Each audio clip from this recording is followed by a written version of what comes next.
오늘은 우리가 세례 예식을 앞두고 세례에 대해서 말씀을 나누려고 해요. 세례는 예수님을 마음에 영접한 사람들이 신앙의 기본적인 훈련을 받고 이제는 예수님의 제자로 살기로 결단했을 때 베풀어지는 거룩한 예식인 것입니다. 세례는 인생의 주 전과 주 후가 분명히 나뉘는 결단이요, 그 사실을 하나님과 사람 앞에서 공포하는 것이기에 이 세례 예식은 그 무엇보다도 거룩한 예식이라 할 수 있어요. 그래서 세례를 기점으로 예수님 믿기 전과 예수님 믿은 후, 이게 분명히 달라야 되는데 이 획을 긋는 사건이 뭐냐? 이 세례 예식이라는 거예요. 그러기에 세례받은 자와 받지 않은 자는 분명히 달라야 합니다. 가치관이 달라야 합니다. 삶의 목적이 달라야 합니다. 삶의 태도가 달라야 합니다. 삶의 방법이 달라야 합니다. 혹시 세례를 받았음에도 불구하고 세상 사람들과 삶의 가치, 삶의 목적, 삶의 태도, 삶의 방법이 다르지 않다면 여러분 신앙을 점검하십시오. 그건 옳지 않습니다. 저는 오늘 이 예배를 기점으로 해서 저와 여러분이 다시 한번 결단하고 정말 하나님께서 원하시는 삶이 뭔가를 결단하는, 그리고 그렇게 살아가는 은혜가 있게 되어지기를 주님의 이름으로 축복합니다. 그렇다면 세례받은 사람들은 어떤 원리와 어떤 원칙을 가지고 살아야 될까요? 성경은 세례받기 전에 무엇을 결단하라고 말씀하실까요? 오늘 우리가 읽은 출애굽기 13장 1절부터 22절까지 다 봐야 되는데 1, 2절만 봤습니다. 그러나 설교는 13장 전체를 가지고 하겠습니다. 저를 보십시오. 출애굽기 13장의 위치는 이런 위치입니다. 출애굽기 전체 과정은 이스라엘 백성의 구원의 과정입니다.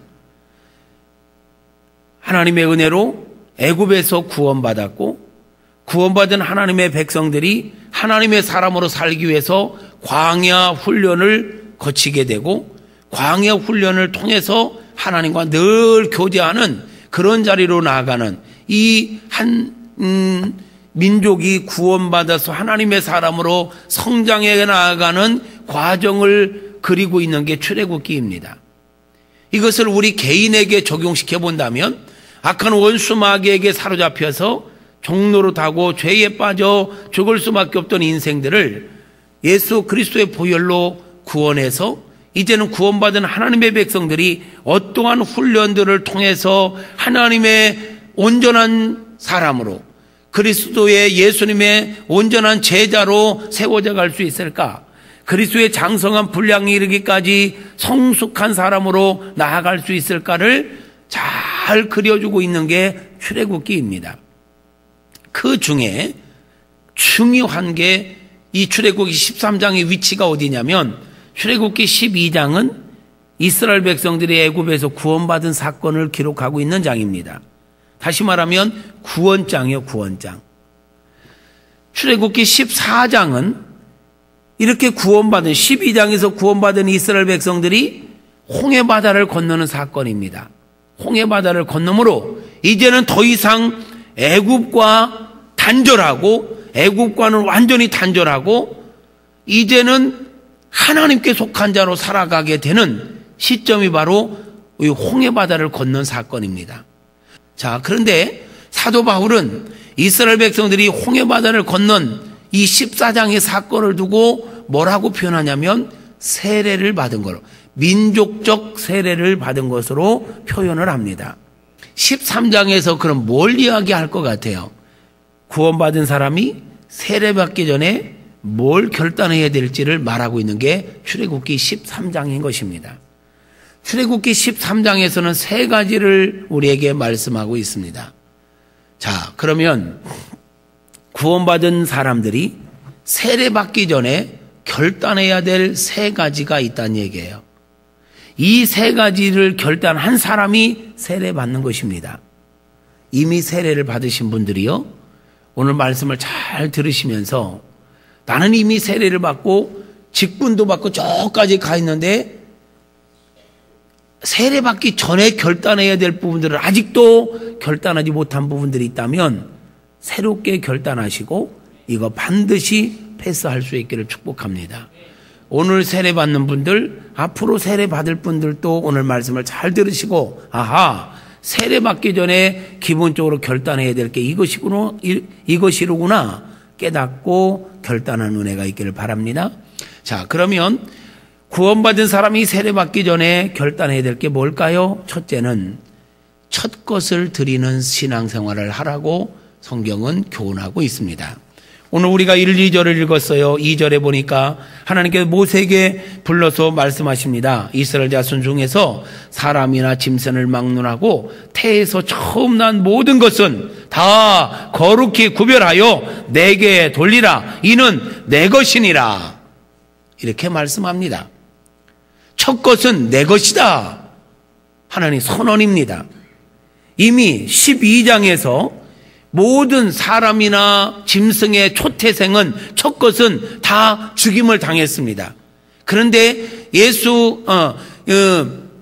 이스라엘 백성들은 어린 양을 잡아서 피를 문설주에 바르고 그 집안에 있던 사람들은 다 구원함을 받았습니다. 이때 구원받은 것으로 끝난 게 아니라 이때 이미 다른 건 다 죽었잖아요. 다른 세상의 애굽의 모든 초태생은 다 죽었잖아요.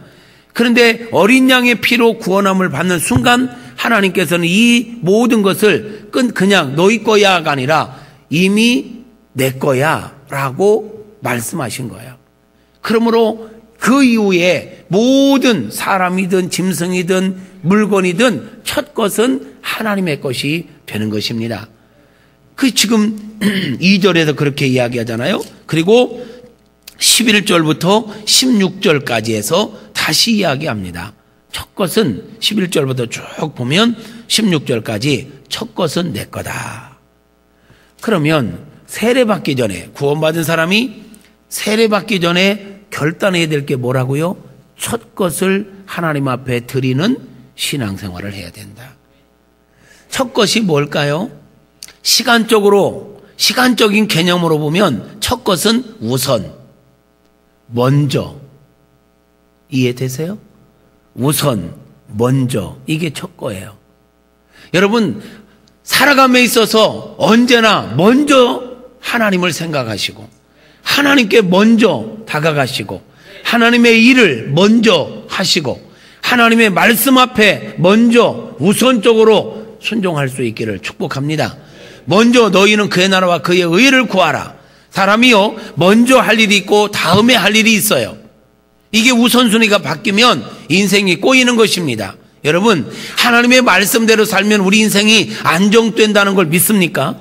하나님의 말씀대로 사는 것이 우리 길이 평탄하고 형통할 수 있다는 사실을 믿습니까? 하나님의 말씀이 요구하는 바는 먼저 하나님께 드리라 라고 말씀합니다. 그 무엇보다도 먼저 하나님의 시간을 먼저 떼놓으십시오. 여러분, 예수님을 믿는다는 것은 뭘 상징합니까? 이 출애굽기 12장 이전은 이스라엘 백성들이 애굽에 속해 있었습니다. 그래서 이들은 바로에게 속했고 바로가 주였습니다.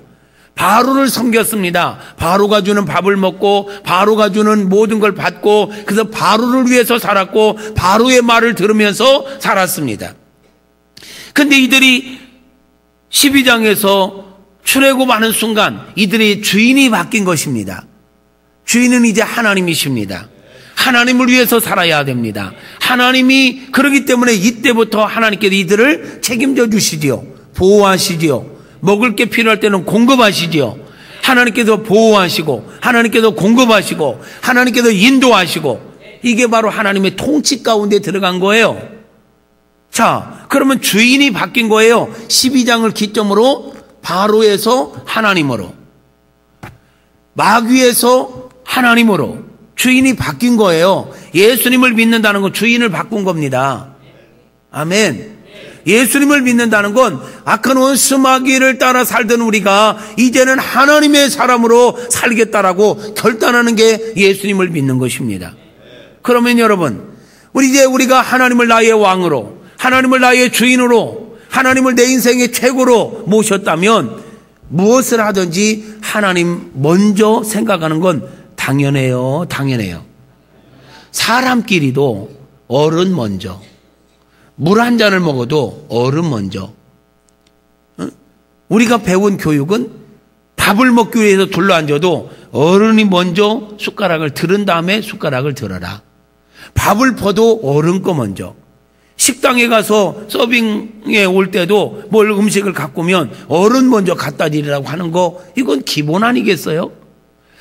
내 인생이 바로를 중심으로 살았다가 이제 하나님을 내 인생의 주인으로 모셨다면 주인 되시는 하나님, 내 인생의 왕 되시는 하나님을 먼저 생각하는 건 당연한 거예요. 그래서 첫 것은 하나님의 거라는 거예요. 아멘. 그러므로 여러분, 첫 것을 드린다는 건 시간적 개념으로 보면 먼저, 우선 해서 하나님을 먼저 생각하라는 거예요. 아멘. 그러므로 여러분, 인생의 우선순위를 바꾸지 마세요. 무엇을 하든지 하나님께 예배 드리는 일을 먼저 하시고, 하나님의 일을 먼저 하시고, 하나님을 먼저 생각할 수 있기를 축복합니다. 하루의 시작은 새벽입니다. 그래서 새벽 시간을 하나님 앞에 드리자는 거예요. 일주일의 시작은 주일입니다. 그래서 주일은 하나님께 드리자는 거예요. 주일이 한 주의 시작이잖아요. 시작. 그러니까 한 주의 시작하는 이 주일은 주님의 날이에요. 주의 날이요. 이게 주님의 거예요. 첫 거. 그래서 주일을 성수하자는 거예요. 하루의 새벽 시간을 구별하자라는 것이고. 아멘. 이게 바뀌면 여러분, 시간을요, 주일을 잘 성수하고 하루 아침 새벽 시간을 지키는 사람은요, 시간이 쫓기지 않습니다. 쫓길 것 같지요? 안 쫓깁니다. 왜? 그 시간을 원칙으로 살기 때문에 그렇습니다. 여러분, 우리가 우선순위를 분명히 하면 인생이 안정됩니다. 물질도 마찬가지입니다, 여러분. 물질도 매일 없다. 그러지 말고요. 먼저 물질적 개념으로 보면요, 가치적 개념으로 보면 첫 것이 뭡니까? 가치적 개념으로 보면 첫 것은 뭐냐? 가장 좋은 거, 최고의 거, 그것을 하나님 앞에 드리는 거, 이게 첫 것을 드리는 것입니다. 물질도요, 먼저 하나님 앞에 드리는 거예요. 여러분, 첫 것을 드린다는 것은 우선, 먼저예요. 시간적 개념 우선, 먼저. 시간도 하나님 앞에 먼저, 물질도 먼저. 아멘. 그렇게 살아갈 수 있기를 바랍니다. 아니, 이건 우리가 예수님 믿기로 결단하고 세례받기 전에 결단해야 될 첫 번째 게 첫 것을 드리라는 거예요. 그리고 가치적 개념으로 보면 최고의 것을 드려라. 좋은 것을 드려라. 오늘 세례를 받는 분들이요, 이미 세례를 받으신 분들이요, 여러분들의 삶을 돌아보십시오. 먼저 하나님을 생각하는가? 먼저 하나님께 드리고 있는가? 좋은 것을 드리고 있는가? 최고의 것을 드리고 있는가? 아직 그렇게 살지 못하고 있다면 바꾸십시오. 자녀들이 먼저 되면 안 됩니다. 그러면 그게 우상인 것입니다. 돈이 먼저 되면 안 됩니다. 그러면 그게 우상인 것입니다. 남편이 아내가 먼저이면 안 됩니다. 그러면 그게 우상인 것입니다. 지금 자녀를 사랑하지 말라고 얘기하는 거 아니에요. 돈을 사랑하지 말라고 얘기하는 거 아니에요. 남편과 아내를 우습게 여기라고 말하는 거 아니에요. 하나님을 먼저 섬기고 그 사랑을 가지고 가족도 섬기고 사랑할 수 있기를 축복합니다. 두 번째로, 예수 믿고 구원받은 사람이 세례받기 전에 결단해야 될 게 뭘까요? 무교절을 지키라고 말씀하고 있습니다. 무교절을 지켜라. 아멘. 3절부터 쭉 보면 무교절을 지키라는 거예요. 무교절. 무교절을 지키는 삶을 사시기를 바랍니다. 무교절이 되면 두 가지를 꼭 해야 됩니다. 이스라엘 백성들이 무교절을 지금도 지키는데, 무교절이 되면 두 가지를 합니다. 첫째, 무교절이 되면 가장 먼저 하는 게 뭐냐면 집안에 있는 누룩을 다 제거합니다. 그런데 신약에 와보면 예수님께서 누룩을 무엇으로 표현하고 있냐면 죄로 표현하고 있습니다. 죄. 누룩이 하는 일이 뭐예요? 부풀게 하는 거예요. 빵을 부풀게 하고 뭔가 막 이렇게. 죄의 속성은 자꾸 전이시키고 부풀게 합니다. 그래서 죄를 누룩으로 표현합니다. 그럼 이걸 적용시키면 뭐예요? 무교절이 되면 우리가 뭘 해야 돼? 누룩을 제거해야 돼. 누룩을 제거해야 된다는 말은 다시 말하면 뭐예요? 내 안에 죄를 제거하라 이 말이에요. 아멘. 그러므로 세례받기 전에 결단해야 될 게 뭐냐? 죄를 제거하는 삶을 살아야 합니다. 이미 지은 죄는 예수님의 보혈을 의지해서 회개해야 합니다. 아멘. 예수님의 보혈을 의지해서 철저하게 회개하고 용서받아야 누룩을 제거하는 것입니다. 그리고 인생을 살면서 어떤 죄의 유혹이 와도 죄의 유혹을 받아들이지 말고 거절하는 삶을 사는 것, 이게 무교절을 지키는 삶인 것입니다. 여러분, 죄의 유혹이 올 때 거절할 수 있기를 바랍니다. 오늘 우리의 삶의 현장의 모든 게 어쩌면 다 죄의 유혹이에요. 이 교회 밖에만 나가보면 보는 것, 들리는 것, 말하는 것, 이게 대체적으로 죄의 유혹들이 얼마나 많습니까? 이런 유혹들을 받지 말고 거절하십시오. 할렐루야. 거절할 수 있기를 주님의 이름으로 축복합니다. 다시 말하면 예수 믿는 사람들은 거룩한 삶을 살아야 된단 말이에요. 성결한 삶을 살아야 된단 말이에요. 오늘날 이 시대에 필요한 영성이 있다면 그 어떤 것보다도 성결의 영성인 것입니다. 기도의 영성도 필요해요. 말씀의 영성도 필요해요. 그러나 그것 못지않게 필요한 영성이 있다면 성결의 영성입니다. 영적으로, 혼적으로 성결하십시오. 그리고 더욱 권면합니다. 삶의 환경도 청결하십시오. 예수 믿는 사람들은 청결해야 돼요. 이게 삶의 환경이 그 사람의 마음이에요, 마음. 정리정돈이 안 된 사람, 마음이 늘 복잡한 사람이야. 정리정돈이 안 되는 사람이야.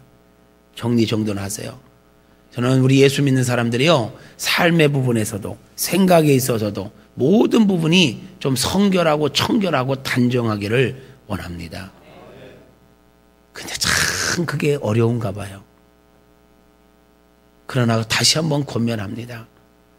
누룩을 제거하십시오. 누룩을 제거하십시오. 그리고 무교절을 지킬 때는 누룩을 제거한 다음에 그 다음에 뭐냐? 무교병을 먹습니다. 누룩이 들어가지 않은 떡입니다. 무교병을 먹어야 됩니다. 그러면 성경에서는 무교병을 뭐라고 표현하고 있느냐? 내가 생명의 떡이다 라고 말씀하신 예수님이야말로 죄가 없으신 진정한 무교병이십니다.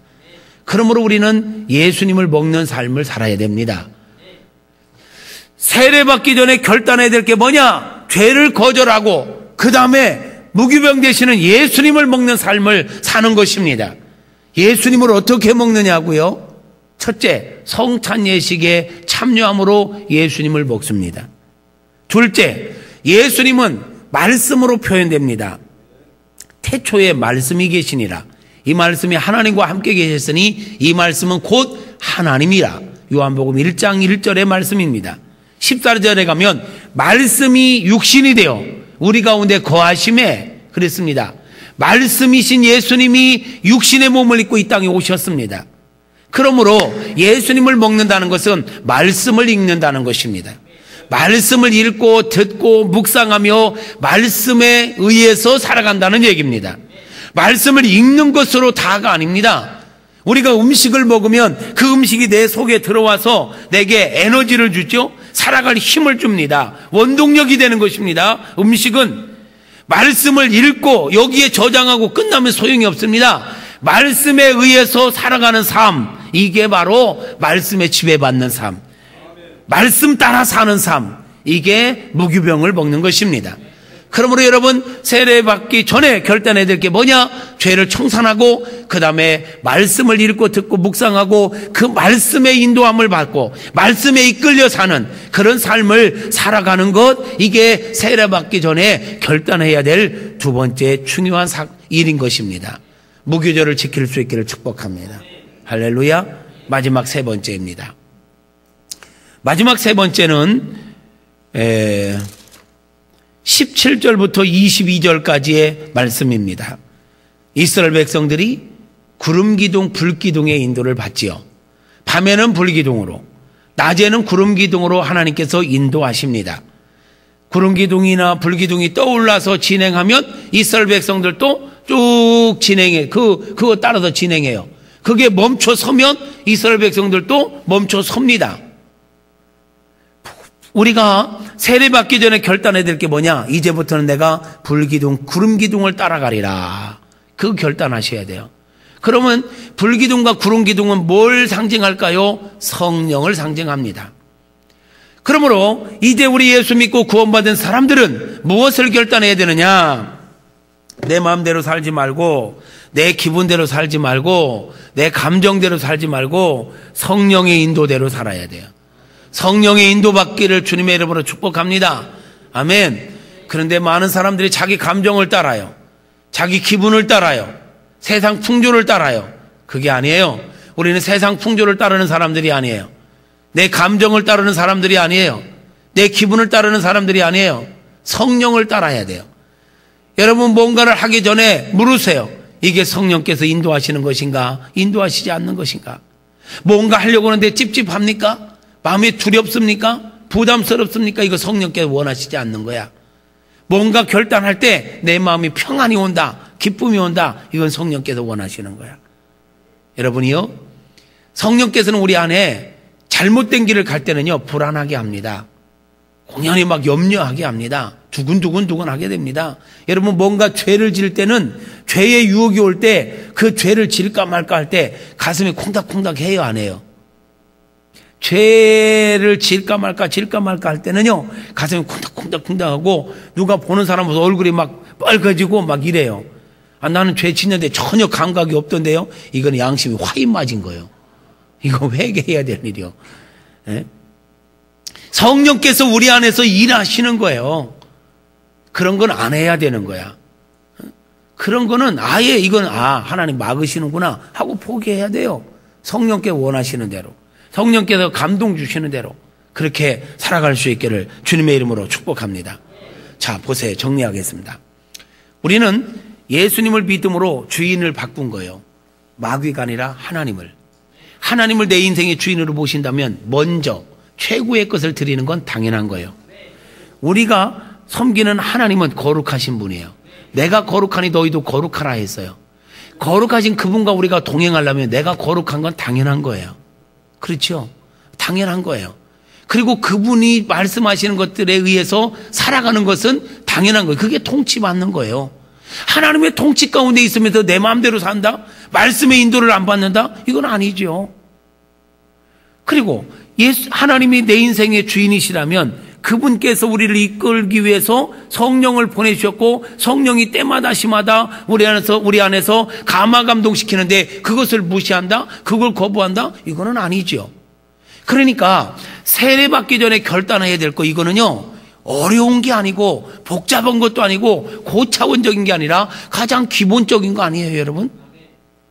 아니, 주인을 으뜸으로 생각하고 먼저 생각하고 최고의 것을 섬기는 거, 이건 당연하잖아요. 거룩한 분과 동행하려면 나도 거룩해야 되는 거 당연하잖아요. 그분이 나를 위해서 성령님을 보내주시고 그분을 통해 우리를 감화 감동시킨다면 그분에게 순종하고 하는 건 당연한 거잖아요. 중요한 건 이 당연한 걸 당연하게 하지 않고 있다는 게 문제란 말이에요. 오늘 세례를 받는 분들, 이미 세례를 받은 분들 결단하십시오. 아멘. 이 세 가지 꼭 기억하셔야 돼. 이거는 집사가 되기 전에, 장로가 되기 전에 결단할 게 아니라 세례 받기 전에 결단할 거, 이걸 지금 얘기하고 있는 거예요. 당연하게 할 거를 아직도 못하고 있다면 회개하시고, 오늘 이 예배를 기점으로 당연하게 할게, 당연하게 할 수 있는 여러분 모두가 될 수 있기를 주님의 이름으로 축복합니다.